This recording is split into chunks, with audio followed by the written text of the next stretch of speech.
الحمدللہ رب العالمین والصلاة والسلام علی حبیبہ محمد وآلہ وصحبہ اجمعین اما بعد فاعوذ باللہ من الشیطان الرجیم بسم اللہ الرحمن الرحیم وَلِكُلِّ أُمَّةٍ رَسُولٌ فَإِذَا جَاءَ رَسُولُهُمْ قُضِيَ بَيْنَهُمْ بِالْقِسْطِ وَهُمْ لَا يُظْلَمُونَ اللهم سبحانك لا علم لنا إلا ما علمتنا إنك أنت العليم الحكيم مولاي صل وسلم دائما أبدا على حبيبك من زانت به الأسر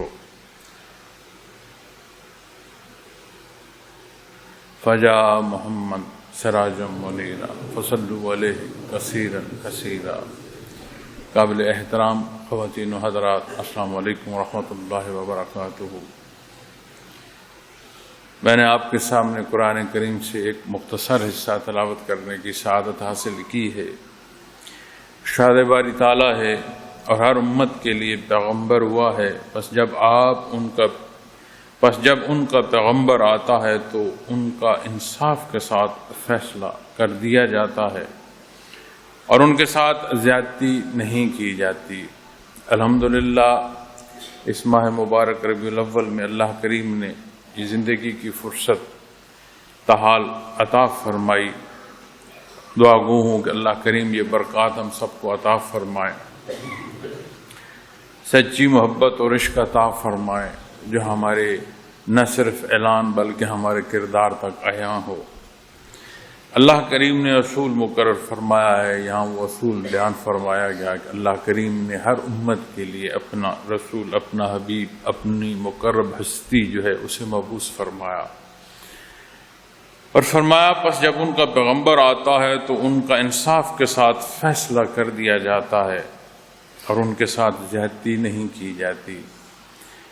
انسانی ضرورت ہے اس حق سے آگاہی، اور جب آگاہی نصیب ہوتی ہے تو پھر اس کا عمل وہ کون سی راہ کا انتخاب کرتا ہے پھر اس پر فیصلہ آتا ہے. معزز سامعین کرام، دار دنیا میں بھی قرآن کریم نے ہمیں اقوام سابقہ کے حالات بیان فرمائے ہیں کہ جیسے جیسے انہوں نے عمل اختیار کیے ویسے نتائج پائے. حدود سے تجاوز پر اجتماعی عذابات جو ہیں وہ نازل ہوئے، مخلوق غرق ہوئی، مخلوق جلی، مخلوق چنگاڑ کی نظر ہوئی، زمین تہ و بالا ہوئی، پتھروں کی برسات ہوئی، زیر آب گئے، کیسے کیسے معاملے پیش آئے. لیکن رب العالمین نے ارشاد فرمایا ہے وَهُمْ لَا يُظْلَمُونَ، اور ان کے ساتھ ظلم نہیں کیا جاتا. یہ وہ حصہ ہے جو نتائج کا ہے، جس کا انحصار اعمال پر ہے. اللہ کریم نے اپنے انبیاء اور رسول مبعوث فرمائی، یہ مقرب ہستیاں مبعوث ہوئیں، انہوں نے مخلوق کو آگاہی عطا فرمائی. پھر یہ دارالعمل، یہ امتحان گاہ ہے، جس نے جس راہ کا انتخاب کیا ویسے نتائج اس نے پائے. اللہ کریم کا احسان ہے کہ رب کائنات نے ہمیں نبی کریم صلی اللہ علیہ وسلم کی بعثت سے نوازا. یہ اس کا احسان عظیم ہے کہ ہم آپ صلی اللہ علیہ وسلم کی امت ہیں. معزز سامعین کرام، اسی آیا کریمہ کا ایک اور پہلو، یہ فرمان ایک دوسرے پہلو سے دیکھیں کہ جب ضرورت مند کی احتیاج پوری ہوئی تو پھر اس نے کس راہ کا انتخاب کیا، یہ اسے اس طرح کے نتیجے پر پہنچا رہا. اللہ کریم نے احسان فرمایا، ہمیں بعثت محمد رسول اللہ صلی اللہ علیہ وسلم سے نوازا. اتنا بڑا احسان، پھر اتنی بڑی ذمہ داری ہے، اتنی بڑی احساس ذمہ داری درکار ہے. تو یہ ماہ مبارک، اس میں نہ صرف وطن عزیز دنیا کے طول و عرض میں جہاں جہاں مسلمان بستے ہیں ادب احترام کے ساتھ مناتے ہیں، لیکن یہ بنیادی اصول ہمیشہ یاد رکھنے کی ضرورت ہے. ہم میں سے ہر ایک کو یہ اصول نہ صرف یاد رکھنے کی ضرورت ہے بلکہ ہمہ وقت اختیار کیے رکھنے کی ضرورت ہے کہ نبی کریم صلی اللہ علیہ وسلم کی بعثت کا جو مقصد ہے، یہ جو آشنائی مخلوق کو یتلو علیہم آیاتہ رب کریم سے شرف ہم کلامی عطا فرمائی ہے، یہ جو اس بندے کو بندگی کے پہلوؤں سے آشنائی نصیب ہوئی ہے، یہ جو اسے مقصد حیات نصیب ہوا ہے، ان سارے امور میں جو مخاطب ہے اس کے اعمال کیا ہیں؟ یہ اظہار محبت ایسا نہیں ہے کہ جس میں کوئی اپنی خواہشات کی پیروی کر سکے، بلکہ یہ وہ اصول وضع فرماتا ہے کہ جہاں اپنی خواہشات کو قربان کرنا ہے اور رب کائنات کے حکم پر سرنگوں ہونا ہے، اور یہ سرنگوں ہونا ظاہراً نہیں ہے۔ یہاں بات جب آتی ہے تو صدق دل کی آتی ہے معزز سامعین کرام، اسی لیے علماء کرام فرماتے ہیں یہاں بات اقرار باللسان کی ہے، پھر بات پہنچتی ہے تصدیق بالقلب کی۔ تو دعا گو ہوں کہ رب کائنات یہ حقیقت ہمیں عطا فرمائے، ہم عملی زندگی، عملی صورت اتباع محمد رسول اللہ صلی اللہ علیہ وسلم میں بسر کریں۔ اور جب فرمایا اور ان کے ساتھ زیادتی نہیں کی جاتی، تو جو مخلوق جس راہ کا انتخاب کرتی ہے اپنے نتائج اپنے لیے وہاں ویسے ہی پاتی ہے۔ لفظ نذیر انبیاء علیہ السلام کے لیے، نبی کریم صلی اللہ علیہ وسلم کی ذات اقدس کے لیے جب بیان فرمایا گیا تو یہ وہ ڈر ہے جو انجام بد کا ہے کہ جیسے اعمال اختیار کرو گے ویسے انجام ہوگا۔ تو اللہ کریم کا احسان کہ یہ ساعتیں، یہ زندگی کی فرصت تحال ہے۔ علماء کرام قرآن و حدیث کی روشنی میں جب ٹوٹتی سانسوں پر بحث فرماتے ہیں تو وہ کہتے ہیں کہ جب غرغرہ یعنی موت کی دستک پیدا ہو جائے وجود میں، تب بھی بندے مومن کو توبہ نصیب ہو تو اس کی توبہ کو شرف قبولیت ہے، وہ توبہ کرے اسے شرف قبولیت نصیب ہوتی ہے۔ لیکن جہاں ایمان ہے نہیں وہاں پھر یہ فرصت نہیں رہتی، وہاں سلب ہو جاتی ہے، پھر اس نے اسی نتائج کو پانا ہے۔ تو کتنے بڑے احسانات ہیں رب کائنات کے۔ تو معزز سامعین کرام، یہ سورہ یونس کی آیہ کریمہ ہے، اور یہ تقریباً یہ جو 2 رکوع ہیں، ان 2 رکوعوں میں یہ محیط ایک ایسا موضوع ہے جو کہ قرآن کریم کی ہر آیہ کریمہ رہنمائی عطا فرماتی ہے، جامع و اکمل ہے۔ موضوعات کے مطابق انتخاب کیا جاتا ہے، اپنی دانست، اپنی سمجھ کے مطابق انسان عرض کرنے کی کوشش کرتا ہے، تو یہ ہو نہیں سکتا کہ رب کائنات کا کلام ہو اور ہم جیسے خطاکار اس کی ادائیگی کا حق ادا کر سکیں۔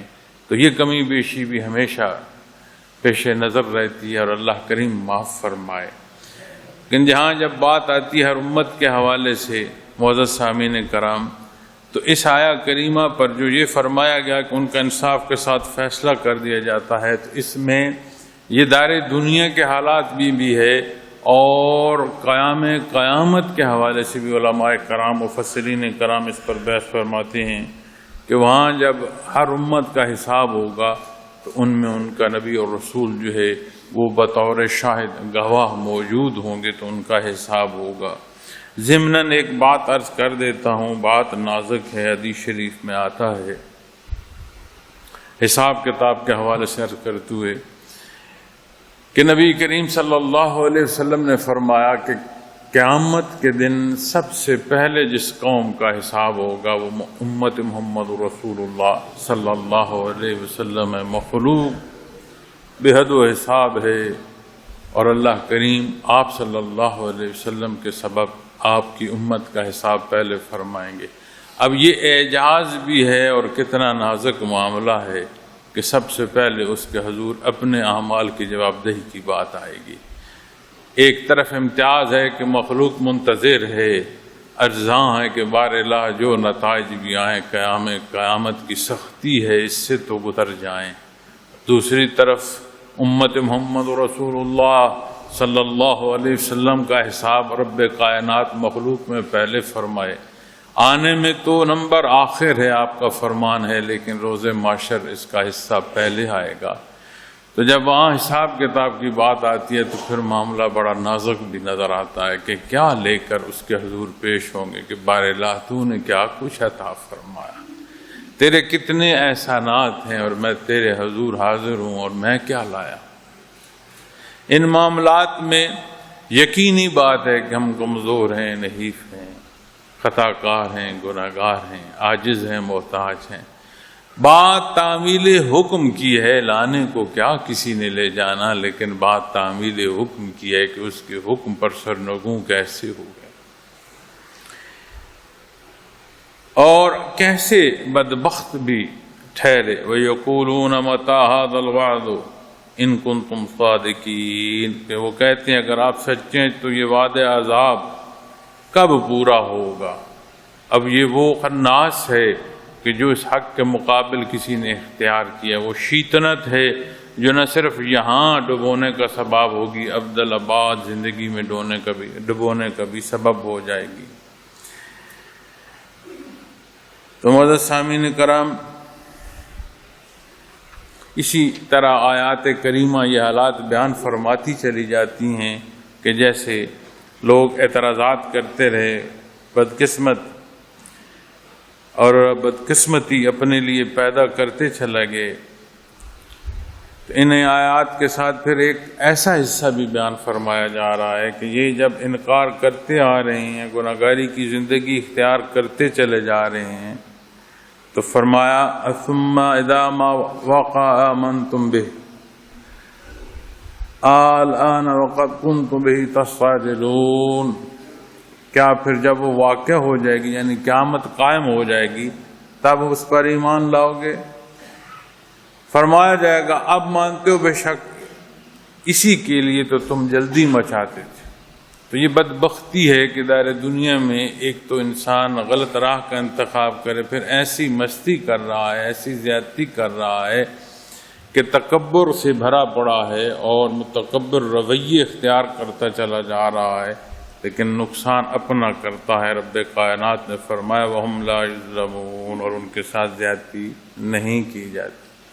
تو ہم پر اللہ کریم نے احسان فرمایا۔ معزز سامعین کرام، ماہ مبارک ربیع الاول کی جب بات آتی ہے تو یہ اظہار محبت بھی ہے، اظہار عقیدت بھی ہے، اور ایک ایسا موقع بھی ہے کہ جہاں تجدید عہد کی بھی بات آتی ہے، کیونکہ جو بات رشتے کی ہے وہ ایک امتی کا رشتہ ہے، اور یہ اتنا عظیم رشتہ ہے کہ نسبی رشتہ ہو لیکن یہ امتی کا رشتہ نہ ہو، یعنی ایمانی رشتہ قائم نہ رہے، تو وہ نسبی رشتے کی بھی حیثیت ختم ہو جاتی ہے۔ اور ہم جیسے خطا کاروں، گناہ گاروں کو رب کائنات نے نبی کریم صلی اللہ علیہ وسلم سے یہ ایمانی رشتہ عطا فرمایا، یہ امتی ہونے کا شرف عطا فرمایا۔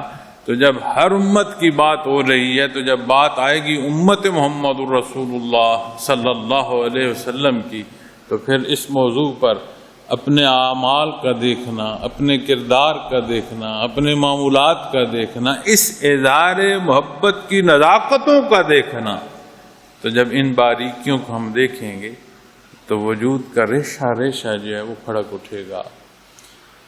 معزز سامعین کرام، یہ وجود کانپ اٹھے گا کہ ہے کیا اور ہم کیا کر رہے ہیں۔ یہی ماہ مبارک ربیع الاول کے ایام، آپ اسے 7 ربیع الاول سے لے کر 12 ربیع الاول تک لے جائیں، مختلف دنوں پر بحث ملتی ہے۔ آج تو ایک بات ایسے ہے جیسے طے ہو چکی ہے کہ ماہ مبارک جو ربیع الاول ہے اس کی 12 تاریخ ہی ولادت باسعادت کی ہے، لیکن اس کی تاریخوں میں کلی اتفاق نہیں ہے۔ 7 ربیع الاول سے لے کر 12 ربیع الاول تک مختلف دن جو ہیں وہ بیان کیے جاتے ہیں۔ کلی اتفاق جو ہے وہ 12 ربیع الاول کو وصال نبی صلی اللہ علیہ وسلم پر ہے، لیکن جب بات آپ سے اظہار محبت کی آتی ہے تو ولادت باسعادت کے حوالے سے تو ہمارے سامنے موضوعات آتی ہیں۔ کاش کہ ہمیں یہ بھی سمجھ آئے کہ یہ وہ دن ہے جس دن آپ صلی اللہ علیہ وسلم نے دار دنیا سے پردہ فرمایا۔ آپ صلی اللہ علیہ وسلم نے دار دنیا سے پردہ فرمایا، اور قیامت تک جو رب کائنات کی وحی جبرائیل امین لاتے تھے اس کا انقطاع۔ قیامت تک اب کوئی سوال ایسا نہیں ہے کہ وہ آپ کے حضور جا پیش کرے کوئی اور اس کا جواب اللہ جل شانہ کے دربار سے نصیب ہو، کلام ذاتی میں نصیب ہو۔ معزز سامعین کرام، جب بات وصال نبوی کی آتی ہے تو پھر بات دین اسلام کی تکمیل کی آئے گی۔ بات جب دین اسلام کی تکمیل کی آئے گی تو پھر بات جسے مخاطب کیا جا رہا ہے اس کے کردار کی آئے گی۔ جو حکم اسے دیا گیا ہے اسے اس نے کیا اختیار کیا، کہاں تک اس نے اس حکم کے ساتھ صداقت اختیار کی، کہاں تک اس نے اس شہادت کا پیرا دیا جو اشہد اللہ الہ الا اللہ واشہد ان محمد رسول اللہ صلی اللہ علیہ وسلم۔ یہ جو شہادت کا اعلان ہے، اس شہادت کے ساتھ پھر کردار کہاں ہے؟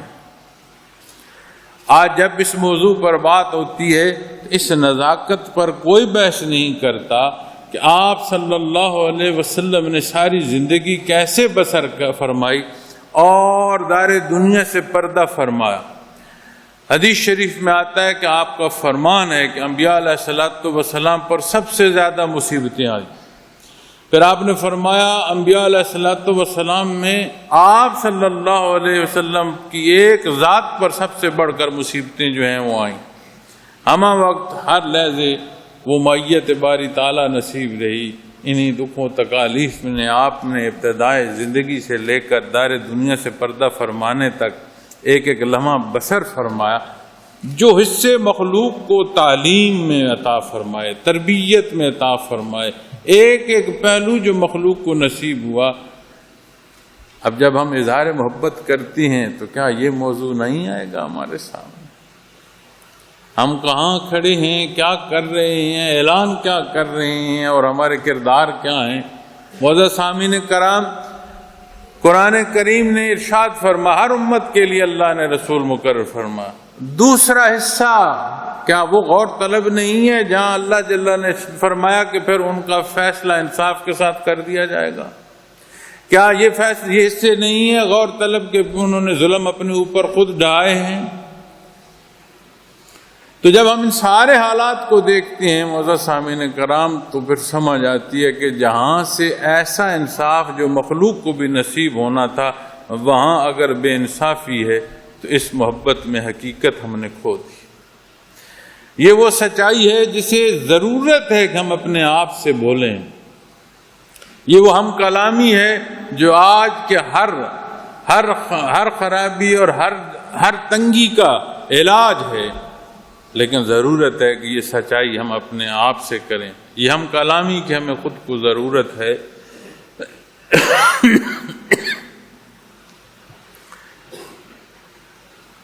یا ایھا الناس قد جاءتکم موعظۃ من ربکم وشفاء لما فی الصدور۔ کیا کچھ اس نے عطا فرمایا، اے لوگو یقیناً تمہارے پاس تمہارے پروردگار کی طرف سے بہترین نصیحت آئی ہے۔ کلام ذاتی، اللہ کریم کا کلام، قرآن مجید، فرقان حمید۔ اللہ کریم نے فرمایا لوگو یقیناً تمہارے پاس تمہارے پروردگار کی طرف سے بہترین نصیحت آئی ہے۔ وَشِفَاءٌ لِّمَا فِي صُدُورٍ، اور دلوں کے امراض کی شفا ہے۔ اب جب بات انسانی وجود کی آئے گی معزز سامعین کرام تو دماغ مادی حصوں کو دیکھتا ہے، مادی ہے۔ ضروریات زندگی کی بات آتی ہے معزز سامعین کرام اور یہ بحث چھڑتی ہے کہ جی دیکھیں دنیا کے کتنے علوم ہیں، لوگوں نے کیسی ترقی کی ہے، کیسی کیسی جدت اختیار کی ہے۔ کبھی غور کیا کہ چونٹی کو رب کائنات نے کیا کچھ سکھایا ہے؟ ایک ایک دانے کا رکھنا کیسا ہے، کسی دانے کا 2 حصے کرنا ہے، کسی کا 4 حصے کرنا ہے۔ اسے معلوم ہے کہ اگر 2 حصے ہوئے تو بھی یہ پھوٹ پڑے گا، روئیدگی اس میں ایسی جان ڈالے گی کہ یہ پودے کی طرف پنپنا شروع ہو جائے گا۔ کبھی دیکھا وہ اپنا گھر کیسے بناتی ہے، اس گھر میں ہوا کا رخ کیا ہے، اس گھر کا جو ماحول ہے وہ کیسے پیدا ہوتا ہے۔ کبھی ایک مکھی کو دیکھا، اس کی زندگی کیا ہے۔ کسی ایک جانور کو دیکھا کہ وہ کیسے اپنے بچے پالتا ہے، کیسے اپنے بچوں کی تحفظ کرتا ہے، کیسے اپنی خوراک پوری کرتا ہے۔ لیکن اس سارے دیکھنے کے ساتھ کبھی کسی نے کہا کہ یہ بڑا عقل مندی ہے، اسے عقل مند کہو، اسے رہنما کہو، اسے یہ کہو بڑا علوم ہے۔ کیا کہتے ہو؟ کہتے ہو یہ فطری استعداد ہے جو اس کی ضرورت ہے اور اسے فطرتاً نصیب ہوئی ہے۔ تو جب انسانی عقل و شعور کی بات کرو گے تو جو فطرت انسانی میں اس کی ضروریات کی تکمیل کو رب کائنات نے رکھا ہے، یہ بھی اسی طرح اپنی ضرورت کی چیزوں کی تکمیل کرتا ہے، اپنے رزق کے ذرائع تلاش کرتا ہے، مختلف اشیاء کو جمع کر کے ان کا موجد بنتا ہے۔ اس کی ایجادات ہیں، یہ خالق نہیں ہے۔ اور علوم دنیا کی بات آئے گی تو علوم دنیا اس کی ضرورت ہے، جیسے ایک چونٹی کی ضرورت اس کی خوراک کا جمع کرنا، اس کے گھر کا بنانا، افزائش نسل اسے اللہ نے پہچان عطا فرمائی ہے۔ تو یہ حضرت انسان ہے جسے اس نے احسن التقویم پیدا فرمایا ہے، تمام مخلوق میں اللہ کریم نے اسے بلندی عطا فرمائی ہے۔ تو جو استعداد مادی سے عطا فرمائی ہے وہ بھی اتنی زائد ہے۔ بات علم کی جب آئے گی، علوم کی آئے گی، حقائق کی آئے گی، عقل و دانش کی آئے گی تو قرآن کریم فرماتا ہے یہ اس کرۂ ارض سے لے کر آسمانوں کی وسعتوں تک کیا دیکھتے ہوئے تو نہیں پہچانتا کہ وحدہ لا شریک ہے؟ جب تک یہ پہچان نہیں پاتا اللہ جل شانہ کو، جب تک یہ حق کو مان نہیں لیتا تو پھر یہ جہالت ہے، سوائے مادی ضروریات کی پورا کرنے کی پھر اور کچھ نہیں۔ تو اس لیے جب بات آتی ہے صدور وشفاء لما فی الصدور، اور دلوں کے امراض کی شفاء کامل ہے، معزز سامعین کرام یہ جو فرمان فی الصدور، تو ایسا اس عطا اس فرمان میں ایسی برکت ہے کہ یہاں بات تو کیفی حصوں کی ہو رہی ہے، ایمان کے حصوں کی ہو رہی ہے۔ اللہ کریم کا فرمان ہے، جب بات قلب کی، سینے کی، دلوں کی آئی تو نبی کریم صلی اللہ علیہ وسلم سے کسی نے عرض کی یا رسول اللہ صلی اللہ علیہ وسلم سینے کا درد ہے۔ آپ نے فرمایا تلاوت قرآن مجید کیا کرو، اس لیے کہ رب کائنات نے فرمایا وشفاء لما فی الصدور، آپ نے پھر یہ آیا کریمہ تلاوت فرمائی۔ تو ظاہر و باطن دونوں پہلوؤں میں شفا ہے کلام ذاتی میں۔ اور معزز سامعین کرام یہی وہ حصہ ہے جو اس حقیقت کو جان سکتا ہے، سمجھ سکتا ہے کہ بے شک محمد رسول اللہ صلی اللہ علیہ وسلم کتنا بڑا اللہ کا احسان۔ وَهُدًى وَرَحْمَةٌ لِّلْمُؤْمِنِينَ، اور ایمان والوں کے لیے رہنمائی اور رحمت ہے۔ اب جس نے چلنا ہے، جو مسافر ہے، جس نے مسافت طے کرنی ہے تو بات وہاں رہنمائی کی آئے گی۔ تو کیا کوئی کہہ سکتا ہے کہ میں رک جاؤں گا یا اپنے آپ کو روک لوں گا؟ ایک جگہ بیٹھے رہو تو بھی ساعتیں نہیں رکتی، نہ زندگی کی فرصت رکتی ہے، نہ یہ گرد و پیش کی ساعتیں رکتی ہیں، لمحہ لمحہ گزر رہا ہے، ہر ایک اپنے حصے کا وقت پورا کر رہا ہے۔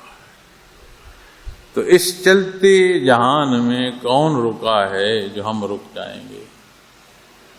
تو بات آتی ہے کہ یہ حصے، یہ شفا نصیب ہو۔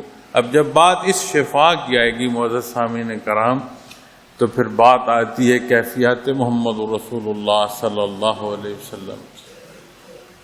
اللہ کریم توفیق عطا فرمائے کہ یہ بہر ہمیں اس طرح نصیب ہو کہ دنیا کے حقائق ہمہ وقت ہمارے سامنے آ رہے ہیں۔ انسانی مزاج ہے کہ اس کا ایک ہی طرح کا مزاج نہیں رہتا، اس پر حالات اثر انداز ہوتے ہیں، اس پر خوراک اثر انداز ہوتی ہے، اس پر گرد و پیش کے واقعات اثر انداز ہوتے ہیں، خواہشات، اپنا کردار، کتنے ہی پہلو ہیں، کتنے ہی موسم ہیں جو اس پر اثر انداز ہوتے ہیں۔ لیکن بات یہ ہے کہ یہ تعلق، یہ نسبت نصیب ہو، مضبوط ہو تو پھر کیا ہو؟ کچھ نہیں ہوتا، اللہ کریم کی حفاظت نصیب رہتی ہے۔ تو اسی طرح جب ہم پیچھے پلٹ کر دیکھتے ہیں کتنے ہی ماہ مبارک ربیع الاول ہماری زندگیوں میں آئے اور گزرے، کتنا ادراک ہم نے کیا، کتنی تجدید عہد ہمیں نصیب ہوئی۔ یہ وہ پہلو ہیں کہ ہر اظہار محبت کے کلام میں، ہر ماہ مبارک میں، ہر لمحے میں یہ بات یاد رکھنے کی ہے۔ پھر جب بات عشق مصطفیٰ صلی اللہ علیہ وسلم کی آتی ہے تو معزز خواتین و حضرات، یہ ایسا تعلق ہے، یہ ایسی نسبت ہے، یہ ایسی محبت ہے، یہ ایسا عشق ہے کہ اسے قید کیا نہیں جا سکتا، کہ ایک ماہ مبارک میں، ایک دہائی میں، ایک دن میں اس کا قید کرنا یہ ہوتا ہے۔ یہ تو ماہ و سال کی بات ہے، یہ لمحہ و لمحے کی بات ہے، تاحیات بات ہے، اور نسبت ایسی ہے۔ یہ دیکھیں، میں حضرت رحمۃ اللہ علیہ کی نعت مبارک کا یہ مصرع جب قاری صاحب نے یہ نعت مبارک پڑھی تو میں یہ مصرع اس لیے لکھ رہا تھا کہ کیسا خوبصورت حصہ ہے اس عشق کا، کہ بات موت کی آتی ہے جو رشتوں کا انقطاع ہے۔ والد صاحب ہیں، بھائی ہے، بیٹا ہے، کیسے کیسے نام ہیں، جب روح پرواز کر جائے تو کہتے ہیں میت کا جنازہ اٹھا کہ نہیں اٹھا، میت کو غسل دیا کہ نہیں دیا۔ تو موت وہ حصہ ہے جو رشتوں میں انقطاع پیدا کر دیتی ہے۔ آپ فرماتے ہیں یہ موت وہاں لے جائے گی جہاں بستا ہے محبوب میرا۔ تو بات اس عشق کی، اس حقیقت کی ہے کہ یہ نصیب ہو تو دنیا سے بھی جب بندہ آنکھیں بند کرتا ہے تو بھی اس کی حیات ایسی ہوتی ہے کہ اسے یہ تڑپ رہتی ہے کہ اللہ کریم مجھے اپنے نبی کریم صلی اللہ علیہ وسلم کے حضور پہنچائے، مجھے اللہ جل شانہ کے حضور پیش ہونے کی توفیق نصیب ہو۔ تو پھر یہی ایام ہیں، وگرنہ تو بات جب تقسیم کی آئے گی تو رب کائنات نے ایام کی تقسیم، اوقات کار کی تقسیم ان ماہ و سال کو بیان فرمایا قرآن کریم میں۔ لیکن معزز سامعین کرام، یہ باریکیاں بھی ہیں، یہ خوبصورتیاں بھی ہیں، اللہ انہیں دیکھنے اور سمجھنے کی توفیق عطا فرمائے۔ اور ایسے حصے ہیں جنہیں اعلان فرمایا گیا ہے، یا ایھا الناس قد جاءتکم موعظۃ من ربکم وشفاء لما فی الصدور، اعلان ہے، ارشاد باری تعالیٰ ہے۔ قرآن تلاوت کر رہے ہیں، بالعموم تلاوت میں نصیب ہو رہی ہے، ہم عربی پڑھ رہے ہیں، ہم اردو ترجمے پڑھ رہے ہیں، ہم بیان کر رہے ہیں، ہم تفاسیر میں پڑھ رہے ہیں، تو کیا یہ دکھائی نہیں دے رہا؟ تو کیا یہ سنائی نہیں دے رہا؟ کیا یہ باریکیاں نہیں سمجھنے کی؟ معزز سامعین کرام، وہدی ورحمۃ للمؤمنین، اور ایمان والوں کے لیے رہنمائی اور رحمت ہے۔ تو جب مسافر نے چلنا ہے تو اللہ کریم کی یہ رحمت اور رہنمائی اس نے عطا فرما رکھی ہے۔ تو صدا ہے کہ کوئی ہے مسافر جو اس راہ کو اختیار کرے، وہ ایسا غفور رحیم ہے۔ قل بفضل اللہ وبرحمتہ فبذلک فلیفرحوا هو خیر مما یجمعون، فرما دیجئے کہ یہ اللہ کے فضل اور اس کی مہربانی سے یعنی نازل ہوا کلام ذاتی، سو لوگوں کو اس پر خوش ہونا چاہیے کہ جو کچھ جمع کرتے ہیں یہ اس سے بہتر ہے۔ دائرے دنیا کی محبتوں میں حیثیت کی بات آتی ہے، مال و دولت کی بات آتی ہے، انا کے پہلوؤں میں اپنی ذات کی مخلوق میں ایک ایسی جگہ کہ مجھ جیسا کوئی نہ ہو، جتنا میری پہچان ہو اتنی کسی کی پہچان ہو، کتنے ہی پہلو آتے ہیں معزز سامعین کرام۔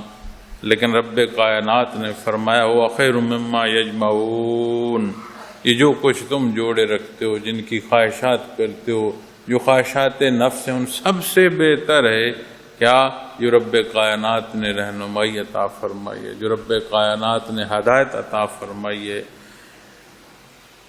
اور اسی طرح یہ آیات کریمہ آگے چلتی آتی ہیں اور اتنے خوبصورت پہلو ہیں کہ جہاں سے یہ حقیقت سمجھ آتی ہے کہ میں خود کس راہ کا مسافر ہوں، میں کر کیا رہا ہوں، میں جا کدھر رہا ہوں۔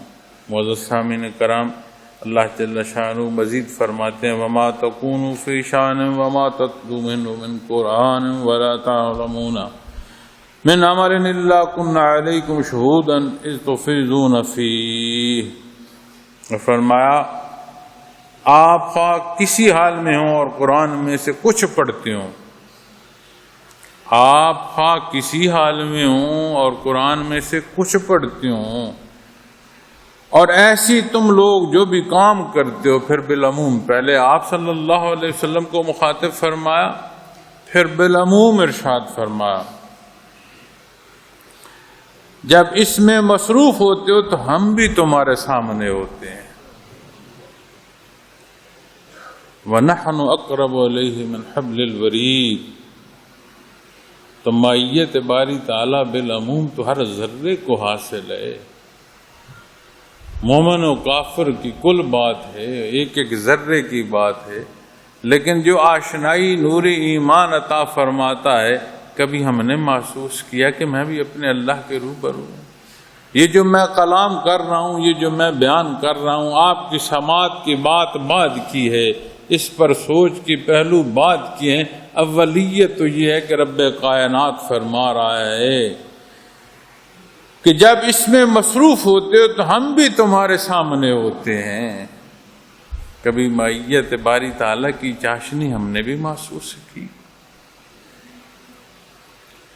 یہ اللہ اللہ کے لیے بیٹھنا، یہ تخلیہ اختیار کرنا، یہ دنیا کی محبتوں اور لذتوں کو چھوڑنا، یہ نسبت کا حاصل کرنا، اس کی تڑپ کا ہونا، جب اس راہ پر چلتے ہوئے اس باریکی کی سمجھ آئے، یہ کیفیت چاک ہو، واہ ہو کہ میں اپنے اللہ کے روبرو ہوں، یہ معیت محمد رسول اللہ صلی اللہ علیہ وسلم جن ہستیوں کو نصیب ہوئی، وہاں سے پھر یہ جو 3 زمانوں کا بیان ہے، پھر آج تک اللہ کریم نے وہ سینے جو عطا فرمائے ہیں جو ہم جیسے خطا کاروں کو کیفیات محمد رسول اللہ صلی اللہ علیہ وسلم کی نسبت سے ہمیں جو رہنمائیاں نصیب ہو رہی ہیں، تو کبھی اس انداز سے بھی تو دیکھ تو سمجھ آئے گی کہ یہ وہ محبت جو آپ صلی اللہ علیہ وسلم کی ذات اقدس سے ہے، وہی یہاں کی آشنائی پہنچاتی ہے، وہی یہاں کی یہ معیت عطا فرماتی ہے۔ اللہ جل شانہ یہ باریکیاں سمجھنے کی توفیق عطا فرمائے۔ وَمَا يَعْذُبُ عَن رَّبِّكَ مِن مِّثْقَالِ ذَرَّةٍ فِي الْأَرْضِ وَلَا فِي السَّمَاءِ وَلَا أَصْغَرَ مِن ذَلِكَ وَلَا أَكْبَرَ إِلَّا فِي كِتَابٍ مُّبِينٍ، کوئی شے پوشیدہ نہیں، ہم ایک دوسرے سے چھپا سکتے ہیں، بیان میں بات جو ہے کم کہہ سکتے ہیں، دکھانے میں کوئی کمی بیشی کر سکتے ہیں، اس کے حضور جب یہ سارے پہلو آتے ہیں تو کوئی شے پوشیدہ نہیں۔ وہ فرماتا ہے کوئی شے زمین و آسمان کی ایسی نہیں جو لوح محفوظ میں نہیں تحریر کر دی گئی۔ تو جب بات علم الہی کی آئے گی تو کوئی ذرہ ایسا نہیں ہے جو لوح محفوظ میں نہیں، لیکن بات علم الہی کی جو آئے گی تو وہ پھر بات ہے، چونکہ لوح محفوظ میں بھی جو کچھ ہے علم الہی سے منتقل فرمایا گیا ہے، تو کوئی شے بچتی نہیں۔ قرآن کریم میں متعدد جگہ پر یہ ارشاد فرمایا گیا ہے۔ اب وہ بات جو میں عرض کرنا چاہتا تھا،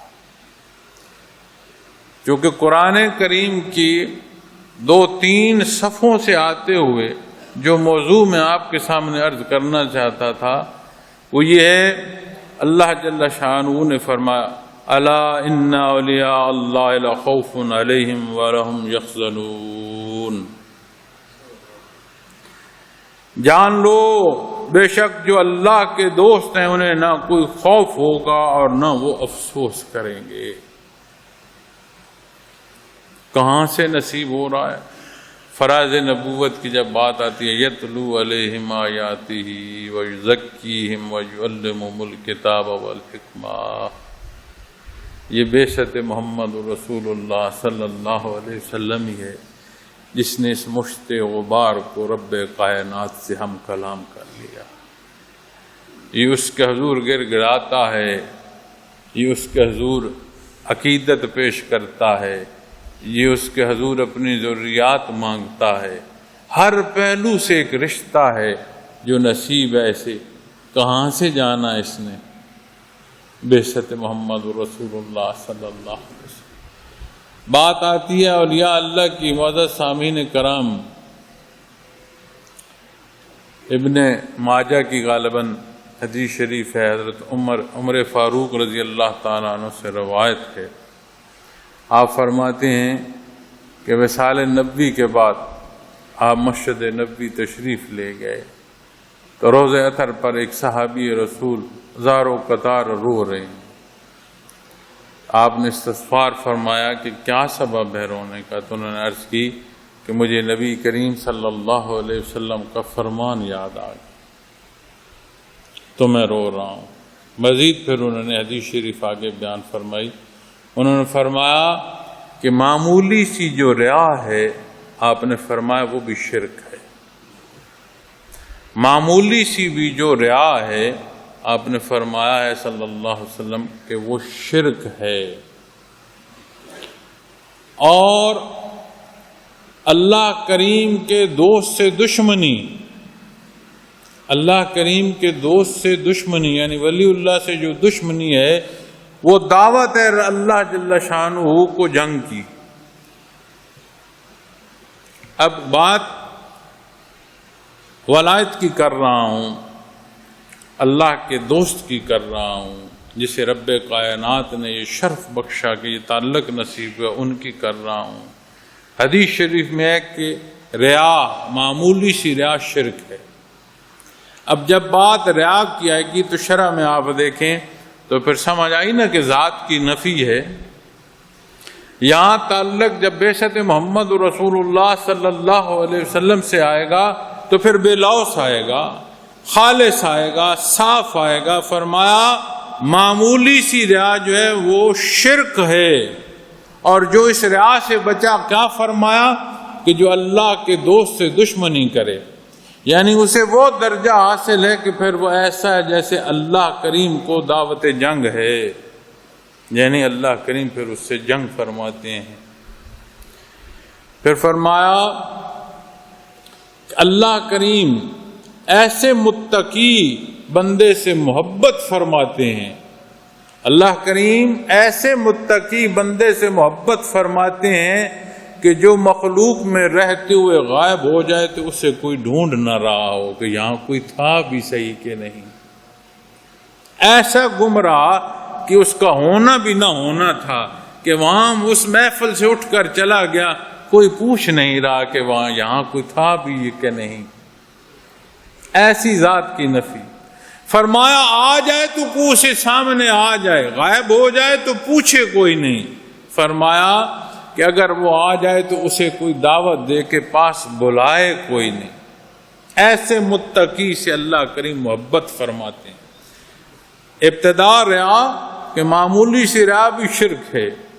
پھر یہ نسبت نصیب ہو تو وہاں کوئی اختلاف کرے تو وہ اختلاف ایسا ہے کہ اللہ جل شانہ کے ساتھ جا کر اختلاف پیدا کرتا ہے.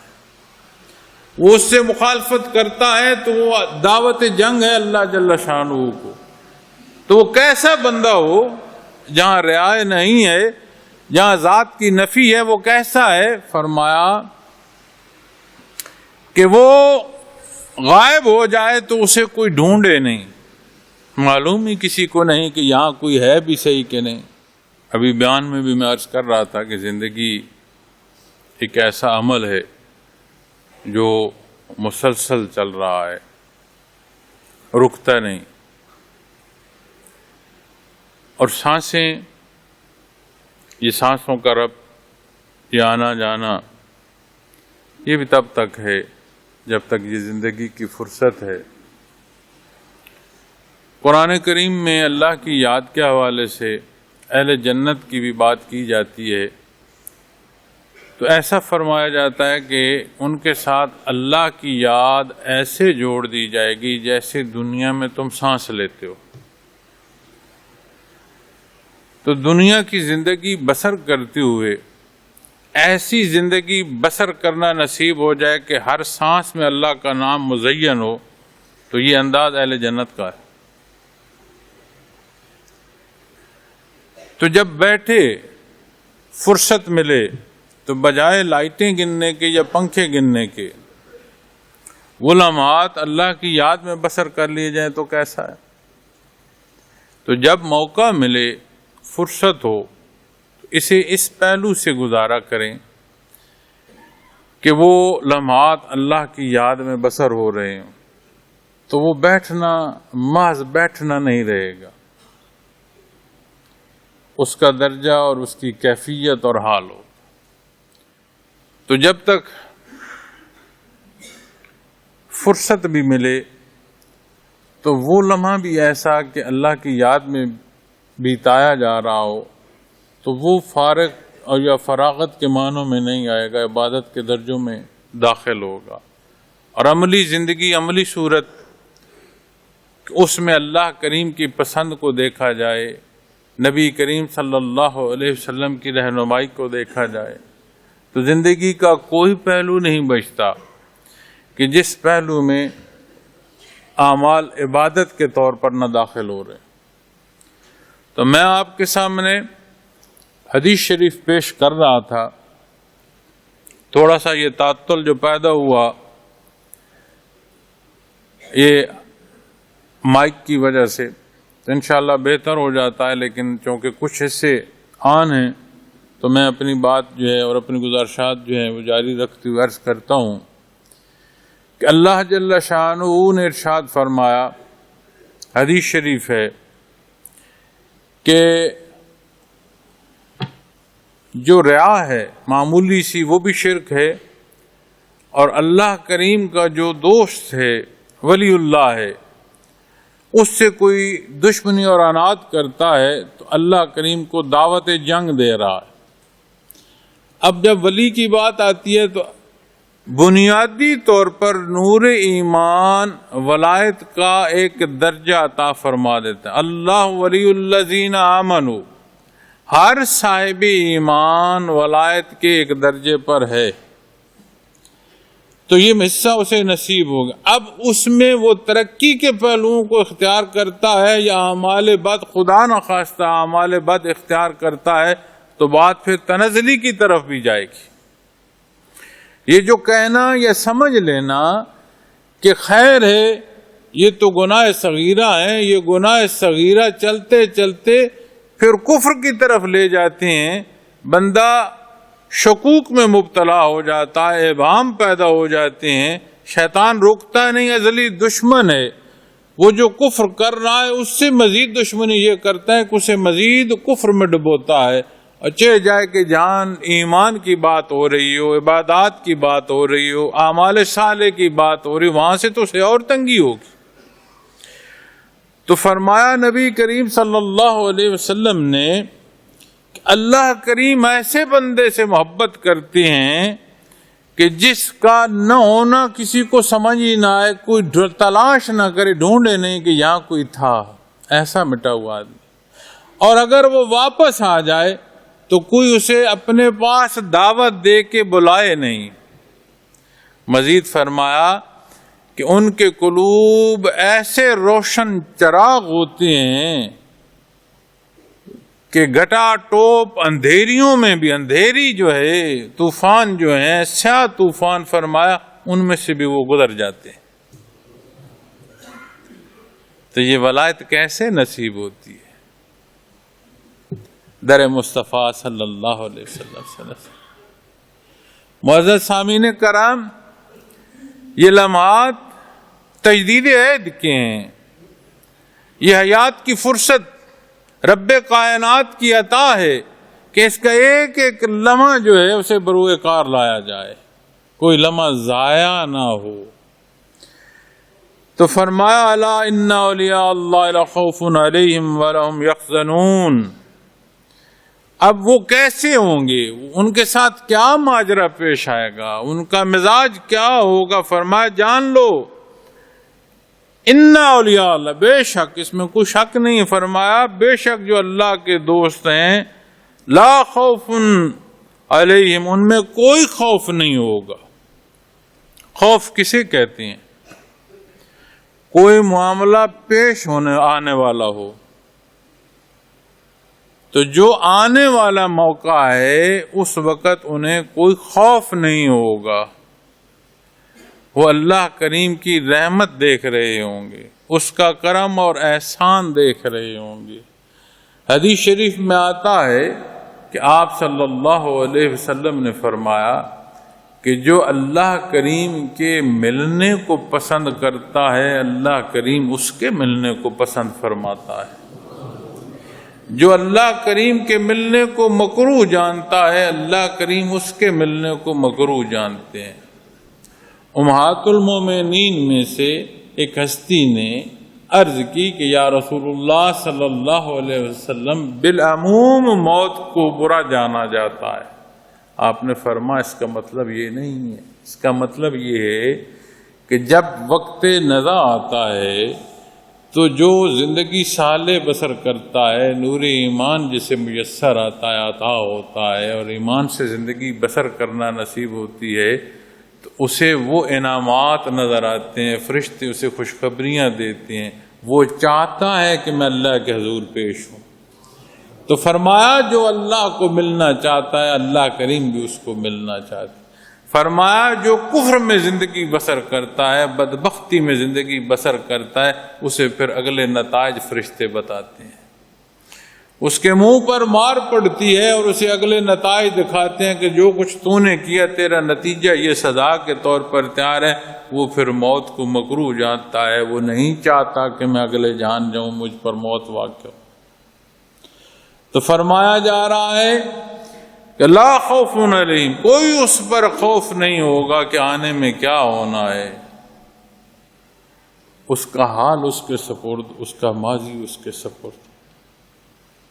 اب اس دوستی، اس تعلق میں بندگی کی کیسی کیسی اللہ کریم نے چاشنی عطا فرمائی، اسے کوئی خوف نہیں ہو۔ وَلَا هُمْ يَحْزَنُونَ، اور نہ وہ افسوس کریں گے۔ افسوس کس کا ہوتا ہے؟ جو گزر گیا، جو گزر گیا اس کا افسوس ہوتا ہے، اور وہ غفور الرحیم ہے، معافی کی توفیق اور معافی کی عطا ایسے انہیں نصیب ہوتی ہے جو اللہ کے ولی ہیں، جو اللہ کے دوست ہیں، کہ جو گزر گیا اس کا انہیں کوئی افسوس نہیں ہوگا۔ قیامت کے دن یہ دو حال نصیب ہونا بہت بڑی بات ہے معزز سامعین کرام، کہ وَلَهُمْ يَحْزَنُونَ، اور نہ وہ افسوس کریں گے۔ اور یہ زندگی کی جو ساتھ ہیں، لمحہ لمحہ دھڑکا، لمحہ لمحہ ایک خوف کہ جو ہے وہ نہ جاتا رہے، جو نہیں ہے وہ آ جائے، ایک لالچ، ایک تمام، یہ جو قدورتیں دلوں میں پیدا ہوتی ہیں، یہ جو رنجشیں ہم دلوں سے مخلوق میں تک پہنچاتی ہیں، یہ جو حرص ہے، یہ جو نفرت ہے، یہ جو تکبر و ریا ہے، ساروں کے علاج رب کائنات نے بتائے ہیں۔ وَشِفَاءٌ لِّمَا فِي الصُّدُورِ، تو در مصطفیٰ کا تعلق ظاہر اور باطن دونوں حصوں میں بندے کو کامیاب فرماتا ہے۔ فرمایا لا خوف علیہم ولا هم یحزنون، اور نہ وہ افسوس کریں گے، الذین آمنوا وکانوا یتقون۔ کیسے نصیب ہوتا ہے یہ تعلق؟ کیسے نصیب ہو؟ اس کی راہ کیا ہے؟ کیا اختیار کرو؟ جو لوگ ایمان لائے، یہ بنیاد ہے۔ جو لوگ ایمان لائے، یہ بنیاد ہے۔ وَقَانُوا يَتَّقُونَ، اور پرہیزگاری کرتے تھے، یہ وہ حصے انہیں نصیب ہوں گے ولایت کے، ایمان لائے اور پرہیزگاری اختیار کی۔ یعنی زندگی کے لمحے اور لحظے میں انہوں نے ایک ایک چیز کو ماپا کہ کوئی عمل ایسا نہ ہو جس سے میرے اللہ کا جو تعلق ہے اس میں کوئی بال آ جائے، میرا اللہ مجھ سے ناراض نہ ہو جائے، کوئی ایسا عمل نہ کروں، کوئی ایسی بات نہ سوچوں۔ یہ ناخوانے دل اتنی باریکیوں تک لے جاتا ہے معزز سامعین کرام، کہ جب بات نیت تک پہنچتی ہے تو اعمال تو بعد میں آتے ہیں، پہلے تحریک پیدا ہوتی ہے، وہ کیسی ہے، کیا نیت کی ہے، بات عمل کی بعد میں آتی ہے، تو وہ خلوص ناخوانے دل تک چلا جاتا ہے۔ جب خلوص ناخوانے دل تک چلا جائے تو پھر مجھے بتاؤ، پھر عشق مصطفیٰ صلی اللہ علیہ وسلم کی چاشنی کیسے ہوگی؟ پھر ماہ مبارک ربیع الاول کا منانا کیسا ہوگا؟ ہر اٹھتا قدم، ہر وجود کی حرکت، ہر آنکھ کی جنبش، ہر سوچ اس پرکھ میں لگی رہے گی کہ کہیں تجاوز نہ ہو جائے، کوئی کمی بیشی نہ واقع ہو جائے۔ اور مخلوق اسے چلا جائے تو یاد نہ کرے، آ جائے تو بلائے نہیں، اسے اس سے غرض نہیں ہوگی۔ رعا نہیں ہے کہ کوئی مجھے پارسا کہے، کوئی مجھے نیکوکار کہے، کوئی مجھے رہبر و رہنما کہے۔ ہر پہلو، ہر کروٹ اللہ کی رضا کی تلاش، ہر عمل کی ماپ تول اتباع محمد رسول اللہ صلی اللہ علیہ وسلم۔ یہ جو اللہ اللہ کرائی جاتی ہے، یہ جو تکرار ہے ذکر اسم ذات کی، ایک پانی کا قطرہ گرانا شروع کر دو تو پتھر کے سینے میں سوراخ کر دے۔ اسم ذات کی تکرار نصیب ہو تو کچھ تبدیلی رونما نہیں ہوگی۔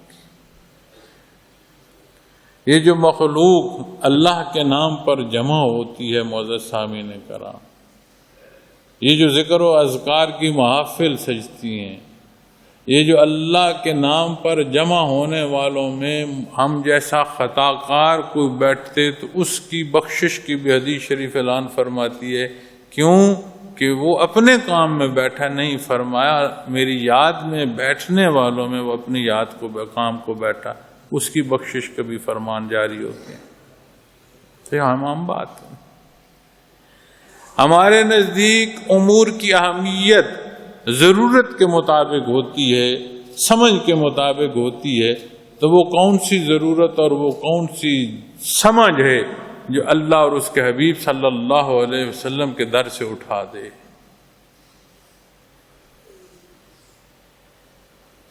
تو حضرت جی رحمۃ اللہ تعالی علیہ ابن کثیر کے حوالے سے صحابہ کرام رضوان اللہ علیہم اجمعین کا وہ موقع جو قیامت کے دن شہداء کے حوالے سے وہ بیان فرماتے ہیں۔ وہ فرماتے ہیں کہ مخلوق قبروں سے اٹھے گی اور شہداء کچھ ایسے ہوں گے جو جنت کا دروازہ کھٹکھٹائیں گے، تو فرشتے انہیں کہیں گے کہ حضور ابھی حساب کتاب ہونا ہے، نام اعمال تولے جائیں گے، پھر بات آئے گی فیصلے کی، فیصلہ جسے ملے گا اس کے لیے دروازہ کھلے گا۔ تو حدیث شریف میں آتا ہے کہ وہ اللہ کے حضور روبرو ہوں گے، اور دیکھیں کیسے لوگ ہیں، قبروں سے اٹھے ہیں، اللہ کی رحمت۔ یہ دیکھو نا، لا خوف علیہم ولا ہم یحزنون، کیسی عملی صورت بیان فرمائی جا رہی ہے اس حصے کی حدیث شریف میں کہ یا اللہ ہم کچھ نہ تھے، ہم ظالم تھے، غلطیاں تھیں، کمزوریاں کوتاہی تھی، تو نے اپنا حبیب مبعوث فرما، ایمان عطا فرما، باراللہ تو نے جو کچھ دیا، جان مال اولاد جو کچھ تھا تیرے راہ پر قربان کر دیا، ہم نے اپنے پاس کچھ نہیں رکھا، باراللہ تیرے فرشتے کس بات کا حساب پوچھتے۔ تو فرمایا گیا کہ ان کے لیے ارشاد ہوگا، ان کے لیے سارے دروازے جنت کے کھول دو، جس سے جہاں تک جانا چاہتے ہیں چلے جائیں۔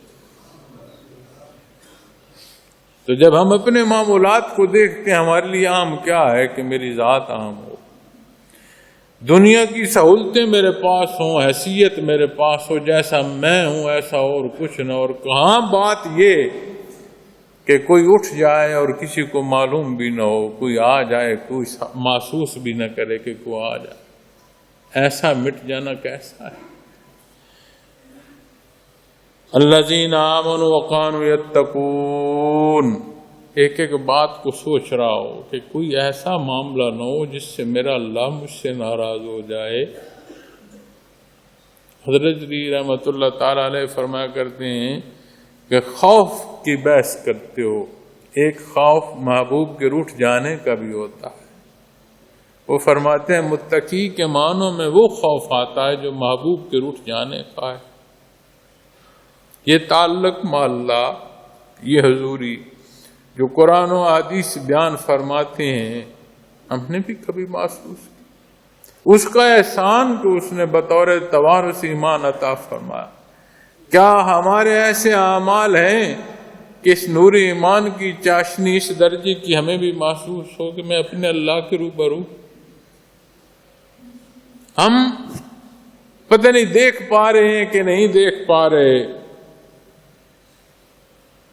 اس کی ذات دیکھ رہی، میں تلاوت کر رہا ہوں، آدھے الفاظ مجھے نظر آ رہے ہیں اور آدھے کسی وقت نہیں نظر آتے. بڑی کوشش کے ساتھ دیکھ رہا ہوں کہ کوئی زیر زبر کا فرق نہ کر دوں. دیکھتی آنکھوں ہمارے حالات، ہماری صحتیں ہیں اس طرح کی. تو صدق دل یہاں جو نوری ایمان ہے وہ نصیب و آنکھ ککھ نہ دیکھے، میت باری تعالیٰ دیکھ سکتی ہے. بات تو ایمان کی، اس کی مضبوطی اس کے راسخ ہونے کی ہے. تو پھر سمجھ آتی ہے کہ یہ جو تعلق ہے آپ صلی اللہ علیہ وسلم سے، یہ کتنا قیمتی ہے. کیسے خوش بخت تھے. مکہ مکرمہ فتح ہوا، مسافر قصر نماز پڑھتا ہے. مہاجرین نے قصر نماز مکہ مکرمہ میں پڑھی. آپ کے تو گھر بار تھے، مال مویشی تھے، رہن سہن تھا، ملکیت تھی. فرمایا جب اللہ اور اس کے حبیب کے حکم پر چھوڑ دی تو یہ ہماری کہاں ہے؟ تو قصر نماز پڑھے. قصر نماز سمجھ آ گئی کہ یہ امتی کا رشتہ ہے کیا. اللہ نے کتنا کرم فرمایا کہ آپ کو مبعوث فرمایا. اور 12 ربیع الاول وہ دن ہے جس پر کلی اتفاق ہے کہ یہ وصال نبی کا دن ہے. اور یہ شہادتیں ملتی ہیں کہ وہ جو دین کے دشمن تھے انہوں نے خوشیاں بھی منائی. تو کیا اس محبت میں ایسے معاملات ہونے چاہیے کہ ہمیں فرض نماز کا خیال نہ رہے، ہمیں ادب کا خیال نہ رہے، آپ کے حکم کا خیال نہ رہے؟ یا ایسا ہونا چاہیے کہ بندہ باوضو بیٹھا ہو، احترام ہو، ایک ایسا عملی سوچ کا ایک ایسا عمل اپنی سوچوں تک جا رہا ہو کہ حکم کیا ہے، میں کیا کر رہا ہوں، کہاں کھڑا ہوں. ایک پڑتال اپنے معاملات کی کرنا بندہ اختیار کرے. یا ایسا ہونا چاہیے کہ نہ سمجھ آئے کہ یہ کر کیا رہا ہے، چاہ کیا رہا ہے. تو ایسا نہ ہو کہ جیسے رواجات میں ہم اس حصے کو ڈال رہے ہیں. معزز سامعین کرام، ہم تو پھر آگے فقہی اختلاف اور ان بحثوں میں چلے جاتے ہیں کہ اس نے یہ اعتراض کیا یا یہ ہمارے ساتھ اتفاق کرتا ہے یا نہیں کرتا. بات میرے اور آپ کے اتفاق کرنے کی نہیں ہے، بات تعمیل حکم کی ہے، بات دربار نبی کی ہے، بات اللہ کریم کی پسند کی ہے، اس کے حکم کی ہے. الذین آمنوا وکانوا یتقون لهم البشری فی الحیاۃ الدنیا وفی الآخرہ لا تبدیل لکلمات اللہ ذالک هو الفوز العظیم. ان کے لیے دنیا کی زندگی میں بھی خوشخبری ہے اور آخرت میں بھی. اللہ کی باتیں بدلتی نہیں. لا تبدیل لکلمات اللہ، یہ ارشاد ہے، یہ فیصلہ ہے، یہ اعلان ہے. ذالک هو الفوز العظیم، یہی تو بڑی کامیابی ہے. تو معزز سامعین کرام، اللہ کریم سے اپنی گزشتہ کی معافی مانگتے ہوئے دین کی سمجھ اور استقامت جو فی الدین ہے، اپنے معمولات ہیں، اس محبت کے صدقے اس کے حضور مانگنے کی ضرورت ہے. تو حضرت جی رحمت اللہ تعالی علیہ پر اللہ کریم کروڑوں رحمتیں نازل فرمائے. آپ نے فرمایا کہ جائیں مخلوق میں ربیع الاول کے حوالے سے جو بیان ہے وہ کریں، یہ حقائق، یہ پردے مخلوق کے سامنے اٹھائیں. آہستہ آہستہ وہ محافل جو سیرت پاک کی تھیں، جس میں جگہ کی پاکی کا خیال ہوتا تھا، جس میں وجود کی پاکی اور طہارت سے لے کر وضو کے ہونے تک کا خیال ہوتا تھا، جس میں احترام ہوتا تھا، اسے ایسا نہ کریں کہ وہ محافل جو ہیں وہ پھر آہستہ آہستہ جلوس بنے، جشن بنے اور کوئی پتہ ہی نہ ہو کون کیا کر رہا ہے، دین ہے یا بے دینی ہے. آج ہم نکلتے ہیں، سفر کرتے ہیں، دیکھتے ہیں کتنی ہی وہ مخلوق جلوس ایسے نکال رہی ہوتی ہے، کوئی معلوم نہیں کیا کہہ رہے ہیں، عمل کیسے کر رہے ہیں. تو کیا یہ ذمہ داری نہیں ہے علماء کرام کی؟ کیا بزرگوں کی یہ ذمہ داری نہیں ہے؟ ہم میں سے ہر ایک کی ذمہ داری نہیں؟ عملی نمونہ ہمارا ایسا ہو، ہماری گفتار ایسا ہو، ہماری کلام ایسا ہو کہ مخلوق کے لیے تربیت کا سبب، اپنا عمل درست ہو اور تربیت کا حصہ جو ہے مخلوق تک پہنچنے کا سبب بنتا چلا جائے۔ اللہ کریم یہ توفیق عطا فرمائے۔ اور اپنے آخری حصے میں ایک بات عرض کرنا چاہتا ہوں، اور وہ بات میں خصوصاً جو سلسلہ عالیہ سے وابستہ لوگ ہیں، خصوصاً بالعموم بھی ہے لیکن خصوصاً عرض کرنا چاہتا ہوں، اسے رائے کہیں، اسے نصیحت کہیں، مشورہ کہیں، درخواست استدعا کہیں، جو کہہ لیں، لیکن بات کا درجہ وہی کلام رکھتا ہے جو اللہ اور اس کے حبیب صلی اللہ علیہ وسلم کا ہے۔ نیچے کوئی کلام بات کسی کی نہیں ہے، مولانا کی بات ہے، کسی بزرگ کی بات ہے، تو اصل بات وہ اللہ اور اس کے رسول کی ہے، اس کے تحت۔ تو میں جو عرض کرنا چاہتا ہوں وہ یہ ہے کہ جو اللہ کریم نے یہ نسبت کا تعلق عطا فرمایا ہے، اس کا کلی احترام ضرور کیا جائے۔ حدیث شریف میں آتا ہے قیامت کے واقعات میں سے، فرمایا کچھ لوگ ایسے ہوں گے جن پر انبیاء علیہ السلام اور شہداء رشک کریں گے۔ اس سے مراد یہ نہیں ہے کہ وہ ان سے بالا ہیں، عمل ایسا ہے۔ انبیاء علیہ السلام اور شہداء، انبیاء مقرب ہستیاں چنی ہوئی ازل سے، معصوم عن الخطا، ان کا مقام نہ ہم بیان کر سکتے ہیں نہ ہم سمجھ سکتے ہیں، ہماری استعداد سے ہی بات باہر ہے۔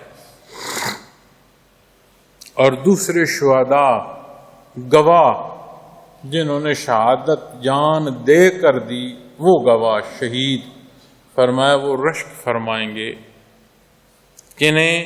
کچھ لوگوں کے چہروں کو دیکھ کر،